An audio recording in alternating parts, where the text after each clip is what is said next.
अपने घर वालों को, मोमिनीन को और जानवरों के जोड़े जोड़े को इस कश्ती में सवार कर लो। हज़रत नूह अलैहिस्सलाम ने मोमिनीन को, जानवरों के जोड़े जोड़े को कश्ती में सवार किया। बेशुमार काफिरों के साथ साथ हज़रत नूह अलैहिस्सलाम का बेटा भी नाफरमान था। हज़रत नूह अलैहिस्सलाम ने अपने बेटे को पुकारा कि ऐ मेरे बेटे, कश्ती पर सवार हो जाओ और काफिरों में से ना हो। इस पे आपका बेटा कहने लगा, मैं बचने के लिए पहाड़ की चोटी पर चढ़ जाऊंगा। नूह अलैहिस्सलाम ने फरमाया, आज कुछ बचाने वाला ना होगा सिवाय उसके कि जिस पे अल्लाह ताला रहम करे। फिर अल्लाह ने ज़मीन व आसमान से पानी को खोल दिया। दुनिया में ऐसा सैलाब आया जिसने ज़मीन पर बसने वाले तमाम इंसानों और जानवरों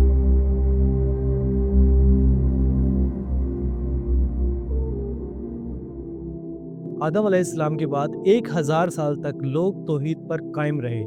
उसके बाद उनमें बुत परस्ती कुछ इस तरह शुरू हुई कि उन बुरे लोगों में कुछ नेक लोग भी थे। ये बुरे लोग उन अच्छे लोगों से बहुत मोहब्बत करते थे और उनका तकर्रुब हासिल करने के लिए उनकी शान में बहुत मुबालगा करते थे। जब वो नेक लोग फोत हो गए तो शैतान ने कौम के दिल में ये बात डाल दी कि जहाँ वो नेक लोग बैठा करते थे उनकी जगहों पर बुत बनाकर रख दो और उन बुतों के नाम उन्हीं नेक लोगों के नाम पर रखो। उस वक्त उन बुतों की पूजा तो ना हुई, लेकिन जब वो नस्ल खत्म हुई तो उसके बाद उन बुतों की पूजा शुरू हो गई और इस तरह दुनिया में कोई भी तौहीद परस्त ना रहा। एक अल्लाह की इबादत बिल्कुल खत्म होकर रह गई। उस वक्त अल्लाह ताला ने हजरत नूह अलैहिस्सलाम को उस कौम में मबूस फरमाया। हजरत नूह अलैहिस्सलाम ने अपनी कौम को अल्लाह की तरफ बुलाया और बेइंतहा मुशक्कत उठाई। जैसा कि कुरान करीम में इरशाद हुआ है, बख्शिश और रहम करने वाले के नाम से शुरू करता हूँ। यकीनन हमने नूह को उनकी कौम की तरफ भेजा कि कौम को डराओ और उन्हें खबरदार कर दो कि उससे पहले कि उनके पास दर्दनाक अजाब आ जाए। नूह ने कहा, ऐ मेरी कौम,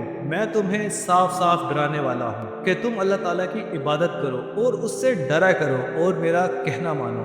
वो तुम्हारे गुनाह बख्श देगा और तुम्हें वक्त मुकर्रर तक छोड़ देगा। यकीनन अल्लाह का वादा जब आ जाता है तो मौकूफ नहीं होता। काश तुम्हें समझ होती। नूह अलैहिस्सलाम तबलीग के सिलसिले में बहुत मेहनत किया करते थे।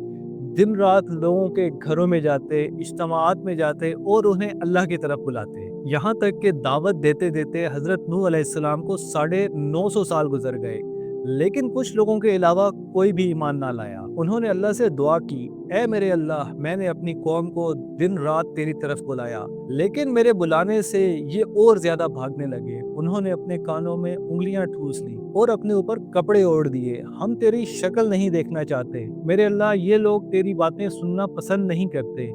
मैंने फिर भी इनसे कहा, अपने मालिक से बख्शिश तलब करो, वो बड़ा बख्शने वाला है। नूह अलैहिस्सलाम के ज़माने में एक बादशाह था। उसने अपनी कौम से कहा कि तुम नूह अलैहिस्सलाम की बातों पर कान ना धरो और ना इससे बहस करो। ये जो करता है इसे करने दो, मगर तुम अपने बुतों की इबादत पर डटे रहो। तब नूह अलैहिस्सलाम ने अल्लाह ताला से फरियाद की कि ये लोग मेरी बात नहीं सुनते, बल्कि उनकी बात सुनते हैं कि जिनकी माल और औलाद ने उन्हें फ़ायदा ना पहुंचाया बल्कि नुकसान ही पहुंचाया, और दूसरों को मेरे दरपे कर दिया जिन्होंने मुझे शदीद नुकसान पहुंचाया।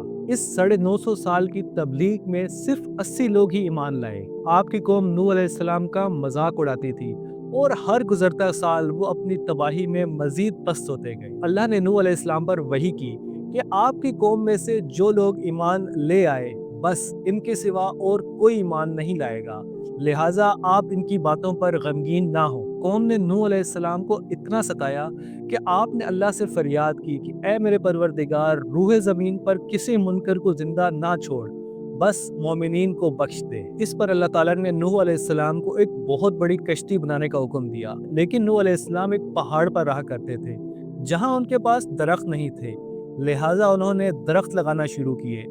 जब ये दरख्त बड़े हुए तो इन्हें काट कर उनकी लकड़ियों से कश्ती बनाना शुरू की। कौम के लोग जब आपको कश्ती बनाता देखते तो आपका मजाक उड़ाते कि ये कैसा मजनून है जो पहाड़ पर बैठकर कश्ती बना रहा है। धीरे धीरे और सख्त मेहनत के बाद एक अजीमुशान कश्ती तैयार होना शुरू हुई। कुछ रिवायात के मुताबिक इस कश्ती को बनने में 100 साल लगे। इस कश्ती की लंबाई 300 गज, ऊंचाई 30 गज और चौड़ाई 50 गज थी।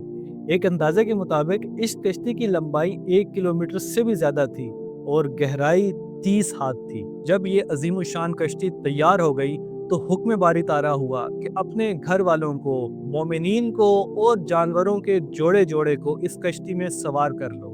हज़रत नूह अलैहिस्सलाम ने मोमिनीन को, जानवरों के जोड़े जोड़े को कश्ती में सवार किया। बेशुमार काफिरों के साथ साथ हज़रत नूह अलैहिस्सलाम का बेटा भी नाफरमान था। हज़रत नूह अलैहिस्सलाम ने अपने बेटे को पुकारा कि ए मेरे बेटे, कश्ती पर सवार हो जाओ और काफिरों में से ना हो। इस पे आपका बेटा कहने लगा, मैं बचने के लिए पहाड़ की चोटी पर चढ़ जाऊंगा। नूह अलैहिस्सलाम ने फरमाया, आज कुछ बचाने वाला ना होगा सिवाय उसके कि जिस पे अल्लाह ताला रहम करे। फिर अल्लाह ने जमीन और आसमान से पानी को खोल दिया। दुनिया में ऐसा सैलाब आया जिसने जमीन पर बसने वाले तमाम इंसानों और जानवरों को गर्क कर दिया। इस तूफान का पानी पहाड़ों से भी बुलंद था। सारे तूफान में सिर्फ नूह की कश्ती बाकी रही। पूरी दुनिया में सिर्फ वही इंसान और जानवर बाकी बचे जो कश्ती में सवार थे। कश्ती नूह के साथियों और सारे जानवरों की नस्ल को लिए पानी की तेज लहरों पर बुलंदी से चल रही थी। नूह और उनके साथी 6 महीने कश्ती में सवार रहे। आखिर अल्लाह के हुक्म से तूफान रुक गया। जमीन को हुक्म हुआ कि वो पानी को निगल ले। जमीन आहिस्ता आहिस्ता पानी को निगलने लगी और कश्ती एक पहाड़ पर जा रुकी। अब उन्हें हुक्म हुआ कि सलामती से कश्ती से उतर आए। आप सब पर अल्लाह की रहमत होगी और उन पर भी जो आपकी औलादें होंगी। फिर नूह अलैहिस्सलाम की नस्ल शुरू हुई और जमीन पर हजरत नूह के अलावा किसी की नस्ल बाकी ना रही, जिसकी वजह से हजरत नूह अलैहिस्सलाम को आदम सानी भी कहा जाता है। नूह अलैहिस्सलाम के 3 बेटे थे, साम, हाम और याफिस, जिनसे दुनिया की नस्ल आगे बढ़ी। साम की रंगत गंदमी थी। अरब ममालिक, शाम, फलस्तीन, इसराइल के लोग साम की औलाद से हैं। हाम की औलाद काली रंगत की थी। अफ्रीका, इंडिया, इजिप्ट और सूडान के लोग हजरत हाम की औलाद में से हैं। गोरी रंगत के लोग याफिस की औलाद में से हैं। चाइना, जापान, कोरिया और यूरोप के लोग याफिस की औलाद में से हैं। नूह अलैहिस्सलाम का चौथा बेटा जो ईमान ना लाने की वजह से हलाक हो गया था, उसका नाम कनान था और उसकी कोई नस्ल आगे ना चली। तूफान के बाद नूह अलैहिस्सलाम 350 साल तक जिंदा रहे। नूह की कश्ती के आसार आज भी बाकी हैं। रिसर्चर्स ने टर्की में इस कश्ती को डिस्कवर किया है। कुरान मजीद में इरशाद है, और बेशक हमने इस वाक़े को निशानी बनाकर रखा है कोई इबरत हासिल करने वाला। ये थी आदम सानी हजरत नूह अलैहिस्सलाम की कहानी। गुजरे ज़माने की और अंबिया के हैरत अंगेज़ किस्से सुनने के लिए इस चैनल को सब्सक्राइब करें।